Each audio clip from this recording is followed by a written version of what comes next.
Barinas TV, tu televisora.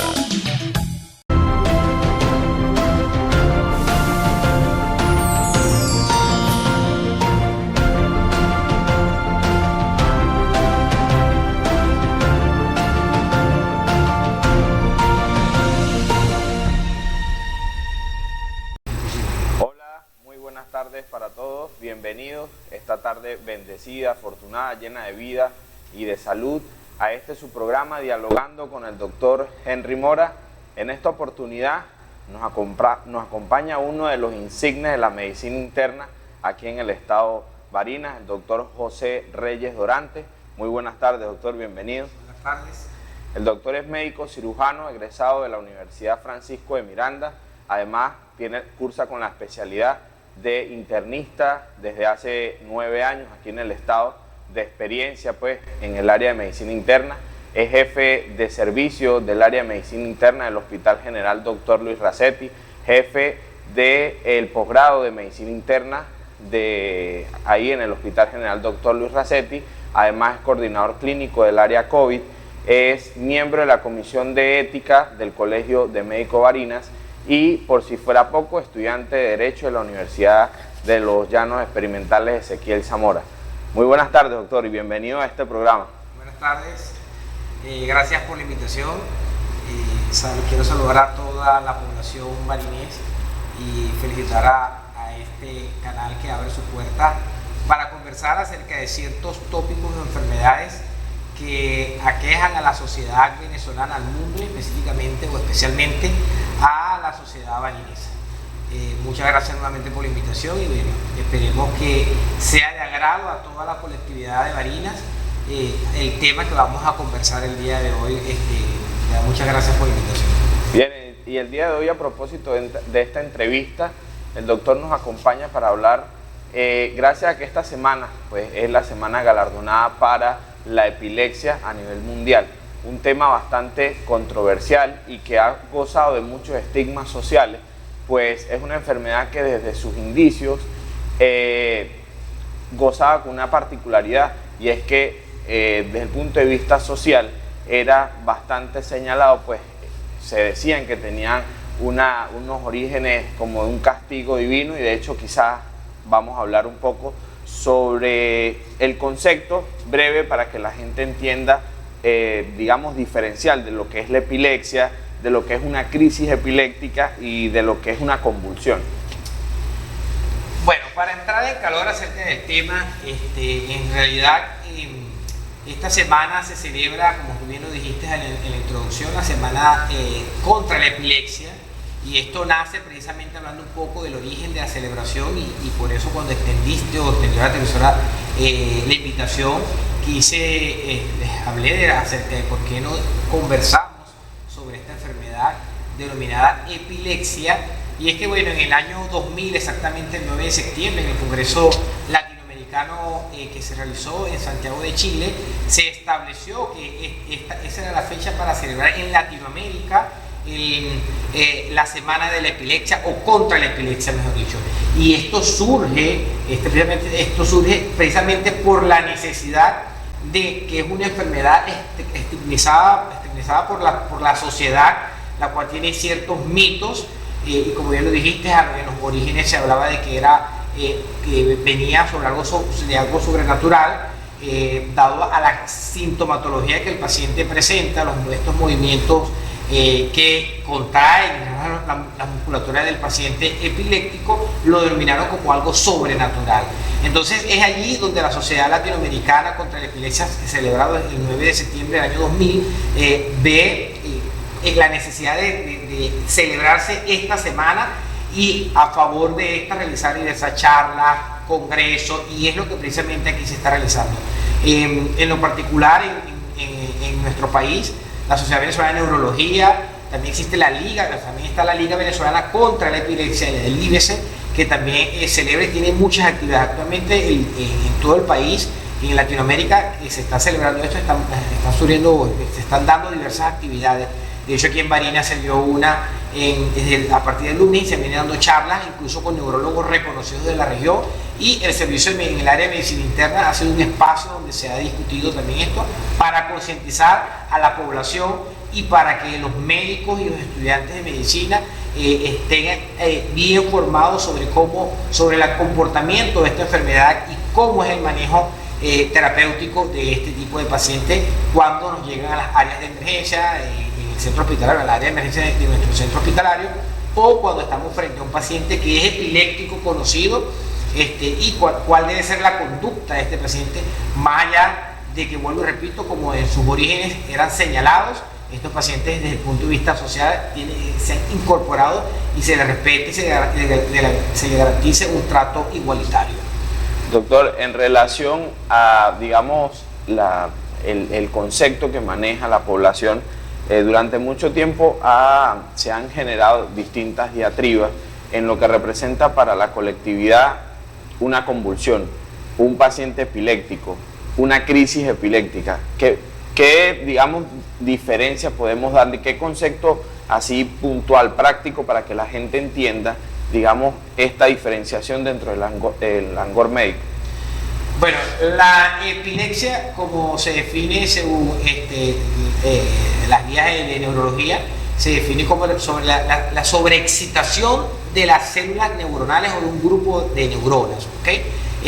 O la sobrecarga sincronizada también se le define de esto. Es decir, en términos sencillos, la afectación es a nivel del sistema neurocentral, a nivel cerebral. Existen focos epileptógenos, células que se excitan, y cualquier causa, que vamos a hablar más adelante, pudiera desencadenar una epilepsia en esto. Va a definir epilepsia precisamente cuando un paciente presenta sintomatología y esta crisis epiléptica se repite al cabo de 7 días para poder definir y diagnosticar a un paciente que ya catalogarlo como un paciente epiléptico. Si bien es cierto, también existen otros conceptos que van añadidos a la epilepsia, como bien lo dijiste, que son las crisis epilépticas, que no son más que precisamente esta descarga sincronizada de ese grupo de neuronas, que son las células nerviosas oxidativas del sistema nervioso central, que duran más de 5 minutos. Es allí donde el médico define o cataloga a este paciente ya como una crisis epiléptica, y la conducta y el manejo en estos pacientes tiene que ser particular. De ahí la sintomatología que el paciente presente para nosotros clasificar, aparte que es una crisis epiléptica, qué tipo de crisis está haciendo el paciente. Estaríamos hablando de una crisis focal, si es una crisis generalizada, y de acuerdo a cada una de ellas tiene su subclasificación, y eso lo va a determinar el interrogatorio que se realice en el paciente cuando se recupere, o el entorno familiar de este paciente, cómo comenzó, qué estaba haciendo el paciente, si está asociado a algún tipo de actividad, si el paciente tiene un ayuno prolongado, porque también se tendrían que descartar algunas otras causas que irían más allá de catalogar a un paciente como siendo epiléptico, si las causas pudiesen ser, por ejemplo, metabólicas por hipoglicemia, entre otras cosas. De tal manera que, como bien sabemos como médicos, de acuerdo a la sintomatología que presenta el paciente, hay que individualizar cada uno de los pacientes. No todos los pacientes pueden ser una epilepsia ya determinada o diagnosticada. Si hay alguna otra causa, siempre el médico tiene que ir más allá de buscar cuál es la causa, pero de principio tratar al paciente y tomar todas las medidas necesarias, que más adelante también las vamos a conversar. Doctor, en base a la epidemiología y en relación a la experiencia que usted ha tenido al frente del servicio de medicina interna sobre la incidencia y prevalencia, pues, de estas crisis epilépticas o de la epilepsia propiamente dicha, allí en el Hospital General Dr. Luis Racetti. Bueno, esto está relacionado, generalmente los pacientes que ingresan en el área de emergencia son pacientes que tienen antecedentes de enfermedad cerebrovascular, que también sabemos es una de las patologías neurológicas que tienen una alta incidencia, sobre todo en la población adulta, que tienen factores de riesgo como es la hipertensión, el tabaquismo, la obesidad, el sedentarismo, entre otros factores que conllevan a que los pacientes sean hipertensos y a su vez traen como complicación, y como sabemos es una de las segundas patologías complicaciones que da la hipertensión arterial, primera sean las enfermedades cardiovasculares, y en segundo lugar las enfermedades cerebrovasculares. De tal manera que los pacientes que han presentado este evento cerebrovascular son pacientes que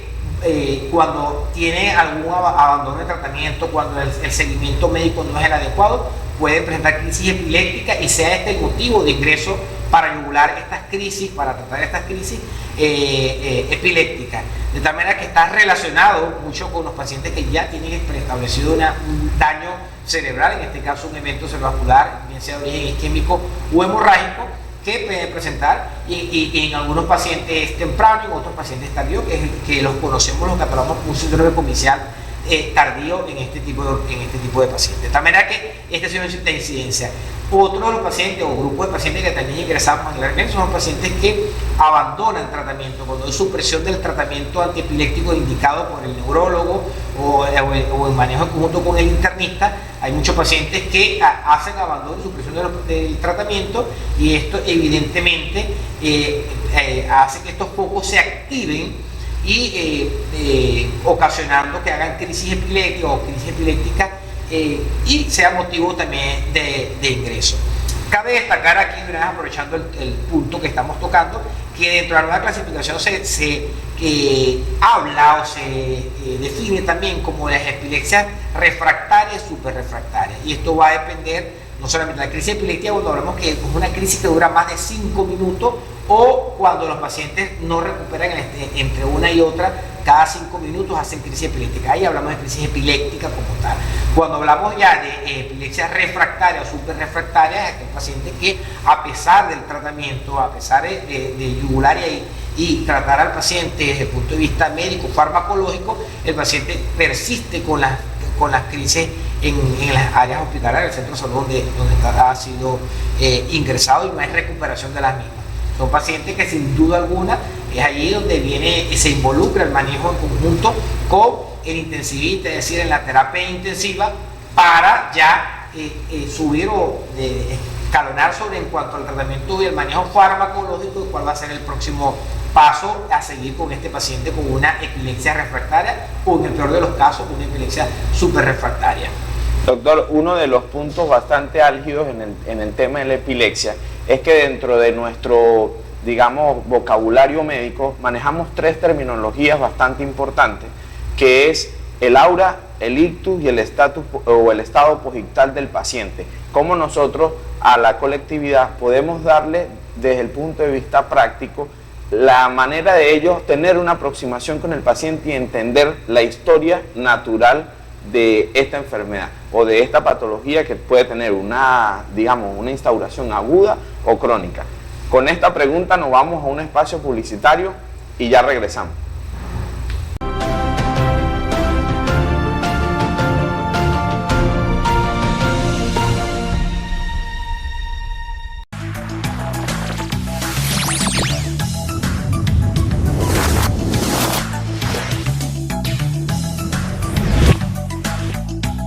Barinas TV, tu televisora.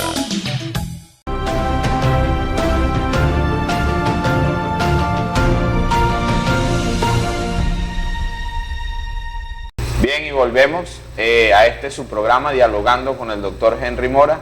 y nos quedamos en el set anterior con una pregunta respecto a, digamos, la terminología que nosotros manejamos dentro del gremio médico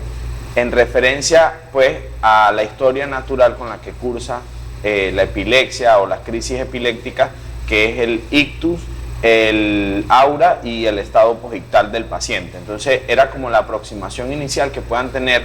la persona que padece la enfermedad y los acompañantes o su entorno en base a reconocimiento precoz de esa sintomatología o esos signos. Exactamente, bueno, digamos que la signosintomatología típica del paciente epiléptico, que se cataloga desde el punto de vista médico, es aquel paciente que te hace la crisis tónico-clónica, es decir, los movimientos tónico-clónicos de toda la musculatura. Sin embargo, ya actualmente no se define como aura o sin aura. Hay muchas clasificaciones acerca de este tipo de crisis. Por ejemplo, puede existir pacientes que tengan trastornos sensoriales de apreciación de olores, de sabores. Incluso hay pacientes que pueden, fíjate lo importante de lo que es el abordaje y lo que nosotros los internistas, el médico clínico, siempre tenemos esa exigencia, esa punta de lanza del abordaje y de una buena realización de una historia clínica, de una anamnesis para poder determinar. Porque puede ser que estemos ante la presencia de un paciente que esté siendo crisis epiléptica, pero que el síntoma no sea el caerse al piso, el hacer movimiento tónico crónico o hacer simplemente tener pérdida de estado de conciencia, que haga una atonía generalizada el paciente, sino que tenga otro tipo de trastorno. Hay pacientes que pueden ver escotomas, pueden tener apreciación o diversión de los colores, apreciación de los colores, del olfato, incluso pacientes donde no hay, y incluso esos pacientes les permite saber, porque comienzan a percibir olores que en términos médicos se llama cacognia. Otros pacientes que también perciben los sabores inadecuados. Entonces ya allí, si nosotros hacemos en este tipo de pacientes una historia clínica, digamos bien, le hacemos el respectivo seguimiento de lo que va presentando el paciente, podemos catalogar si el paciente está presentando trastornos neurosensoriales que están asociados a epilepsia y cómo van a mejorar tratando desde el punto de vista farmacológico a estos pacientes con tratamientos básicos, con tratamientos antiepilépticos reconocidos y que tienen su indicación, que esto es muy importante también destacarlo. No todas las epilepsias se van a tratar. Existe una guía o existe una receta de cocina, mejor dicho, ese es el término que iba a decir, a este paciente, a todos los pacientes los voy a tratar con tal medicamento, con tal fármaco, con tal droga. No, de acuerdo precisamente al tipo de epilepsia en la que entre este paciente, lo cataloguemos, si el paciente hace una epilepsia focal, si es generalizada, si hace crisis de ausencia al paciente, por ejemplo, cada uno de estos tiene una conducta terapéutica diferente y eso es lo que precisamente los especialistas en neurología, los neurólogos, toman en cuenta al momento de colocar un tratamiento de mantenimiento, que es muy importante este tratamiento, porque va a depender de la dosificación de estas drogas, estos fármacos antiepilépticos, si el paciente puede presentar una recaída, si puede hacer una epilepsia refractaria, precisamente si estamos subdosificando al paciente. Es por eso que no existe o uno no se debe cometer el error de que a todo tipo de epilepsia, el paciente de crisis epiléptica de ausencia o al que hace crisis generalizada, este es el medicamento como si fuese acetaminofén para la fiebre. Hay que clasificar bien al paciente para que el tratamiento sea el adecuado y evitar que este paciente haga crisis epilépticas refractarias, super refractarias, que lo conlleven al paciente a estar hospitalizado y en el peor de los casos que llegase a comprometer la vida, porque un paciente ya con una crisis super refractaria o una crisis epiléptica que se mantenga y a pesar de que se tomen todas las medidas necesarias en el área de emergencia, son pacientes que ameritarían terapia intensiva e incluso ya ahí pasar al manejo con barbitúricos, con sedantes en estos pacientes, que ya ese manejo sería incluso en conjunto con el intensivito en la terapia intensiva. De tal manera que aprovecho esta pregunta o este punto que estás tocando, Henry, para señalar que el manejo de estos tipos de pacientes, y hablo porque trabajo en el área de emergencia y este paciente es el área de choque del Estado y nos llega primero al área de medicina interna, emergencia de medicina interna, y posteriormente el manejo se hace en conjunto con neurología, que el residente que está en el área de medicina interna tiene que estar preparado para saber cuáles son los medicamentos para abordar esta crisis que está conllevando al paciente o al que el familiar lleve a su paciente al área de emergencia. De tal manera que el llamado es a que se evite de realizar un manejo inadecuado, un tratamiento inadecuado, y sobre todo siempre trabajar de la mano con el neurólogo, que es el que trata de las patologías neurológicas o este tipo de patologías, mejor dicho, valga la redundancia, este tipo de patologías, para que sea adecuado y evitar la reincidencia, la recaída, el reingreso de este paciente que se va porque tiene 24 horas sin ningún tipo de crisis, pero que regresa y es un reingreso al área hospitalaria, porque más allá de que el paciente tenga que volverse a tratar o reactivar un protocolo o seguir estudiando al paciente, esto genera que ese paciente que está reingresando pudiese adquirir otro tipo de enfermedad nosocomial por los reingresos que realiza. Y si bien es cierto, una de las complicaciones en los pacientes con crisis epiléptica, de acuerdo a la duración que tengan, son los pacientes que broncoaspiran, que catalogamos como pacientes ya asociándole otro diagnóstico, en este caso en el área de emergencia, como una neumonía por broncoaspiración, y ya, entonces no solamente tendría un tratamiento antiepiléptico, sino que también tendríamos que abordar desde el punto de vista de manejo con antibióticos, antimicrobianos, el paciente que haga broncoaspiración. Es por eso lo importante que es el manejo adecuado de estos pacientes, el trato adecuado que hay que darle a estos pacientes sin que se cometa, y este término quiero que les quede a ustedes en todas las letras mayúsculas, el intrusismo, de que no es que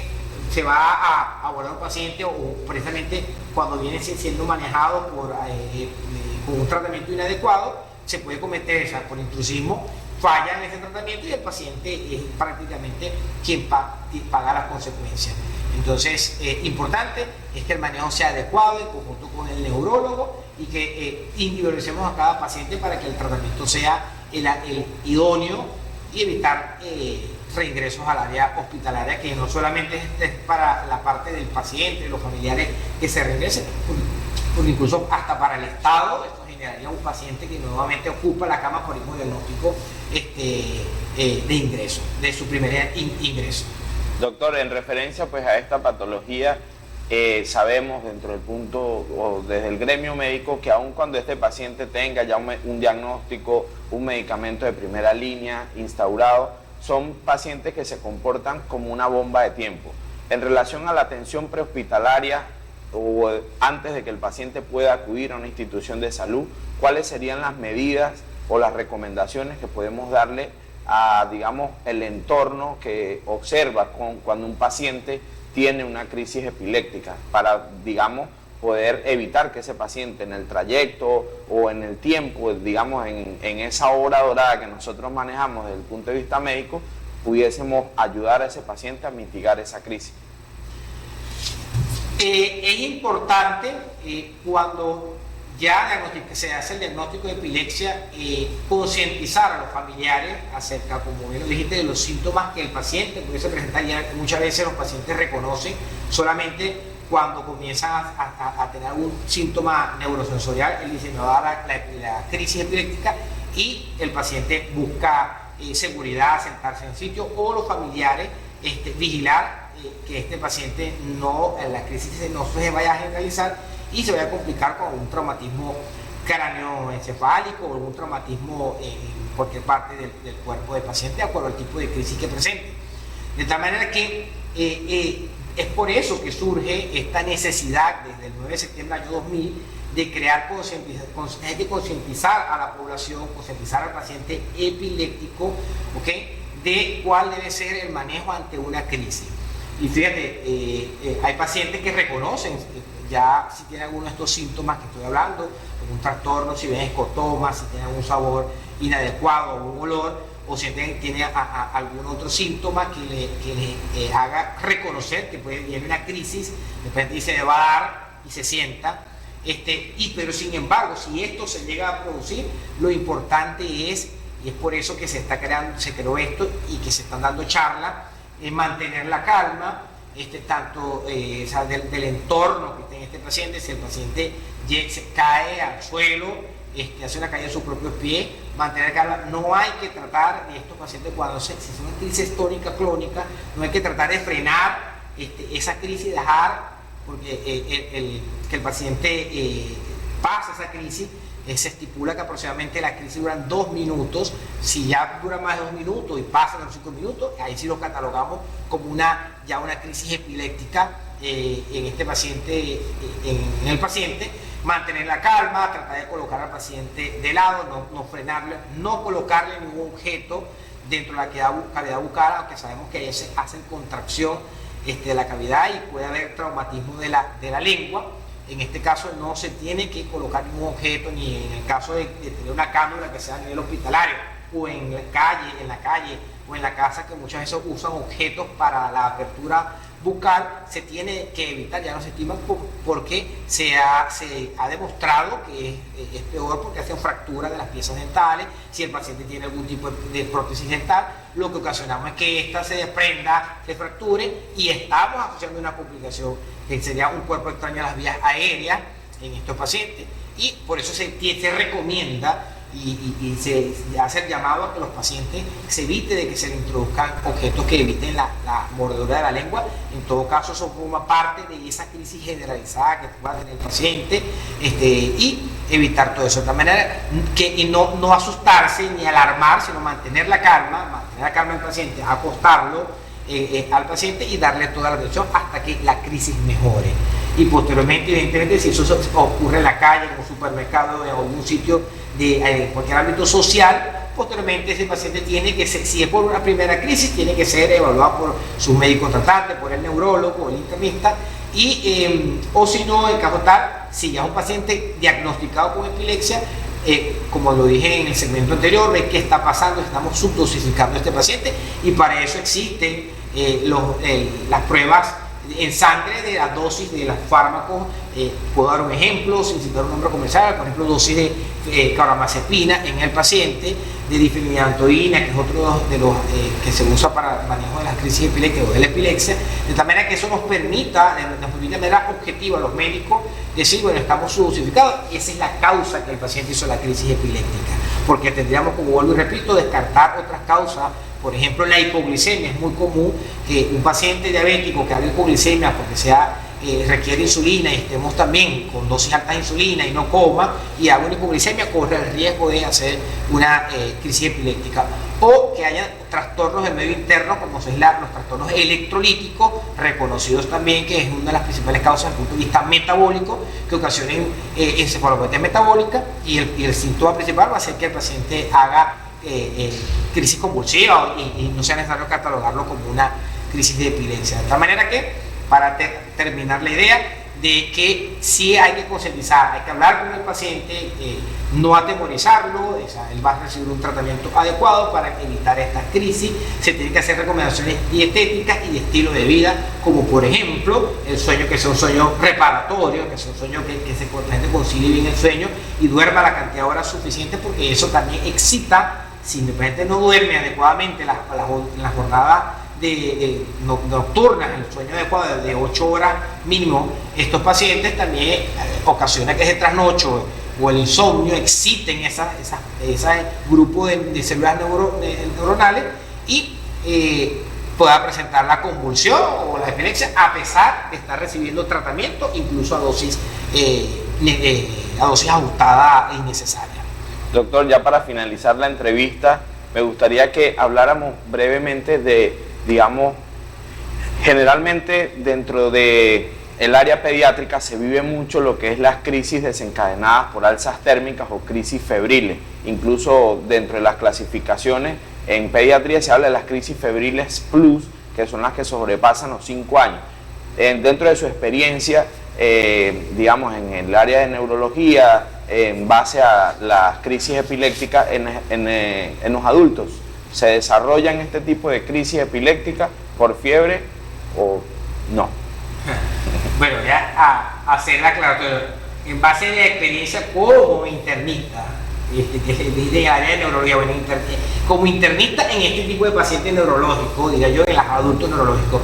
hay que hacer la diferenciación que las crisis, las síndromes febril convulsivos, como lo que se cataloga en el área pediátrica, y que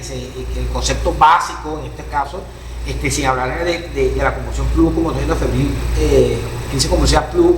febril plus, que son los que son mayores de 5 años, se habla que estos pacientes hacen crisis convulsiva por fiebre, es hasta los 5 años de edad, ¿okay? Ya después de los 5 años de edad se entraría en esa clasificación de la que estás hablando. Pero en cuanto al adulto, no existe una clasificación que te indique de que la fiebre puede desencadenar una crisis epiléptica.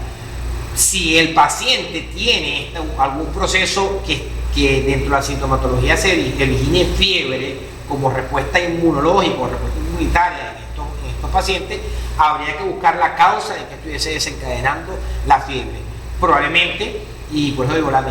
en mi experiencia como internista, un paciente es tan amplio y siempre vamos un poquito más allá de lo que el paciente pueda tener, porque si un paciente tiene fiebre y me convulsiona, en el caso del adulto, lo primero que tendríamos que descartar sería una infección del sistema nervioso central, en este caso lo conocido como una meningitis o algún otro proceso infeccioso, porque existen también las encefalitis que pueden ser también, y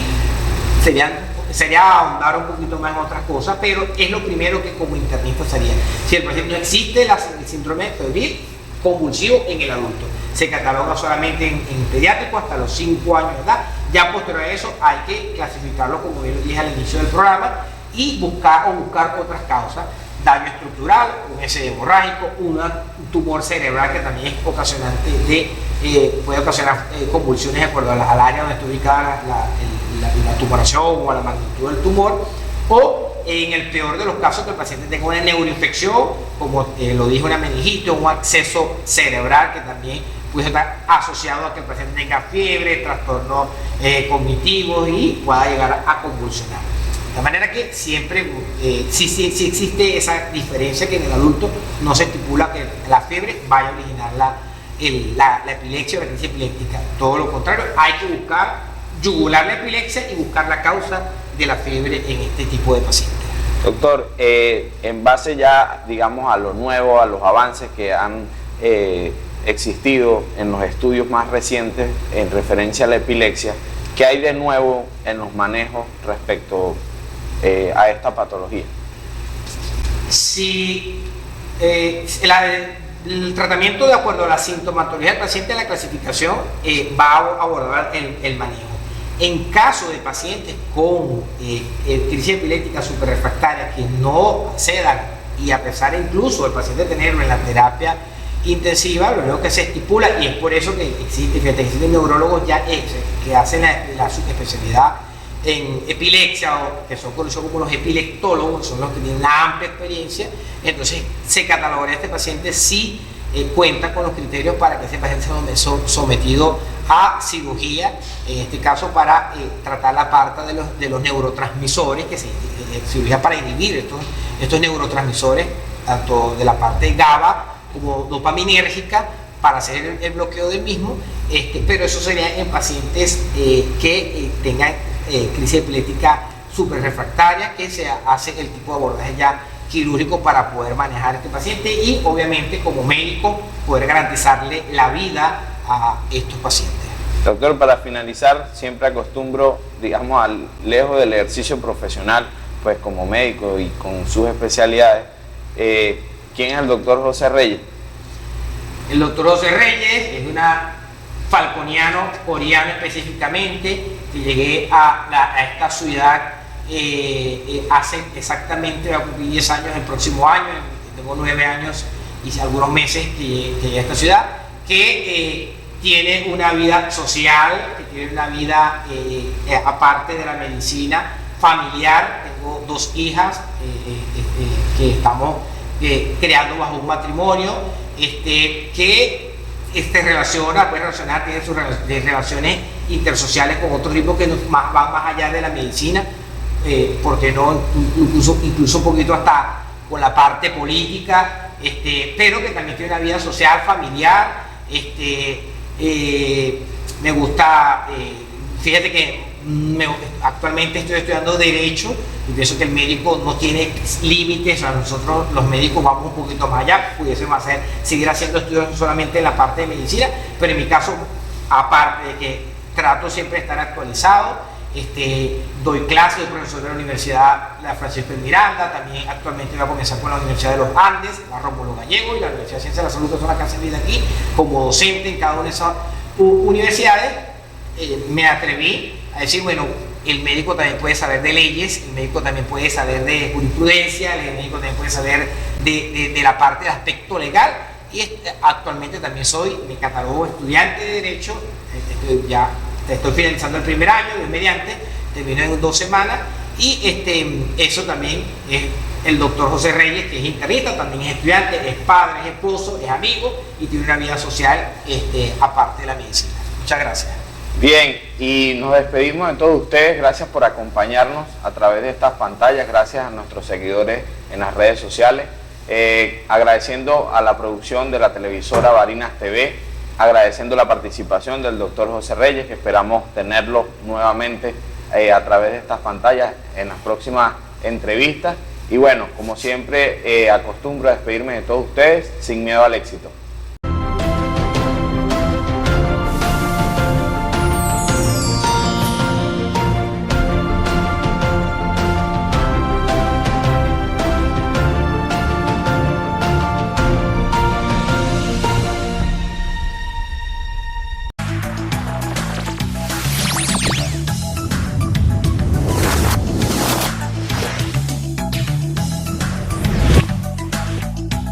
Barinas TV,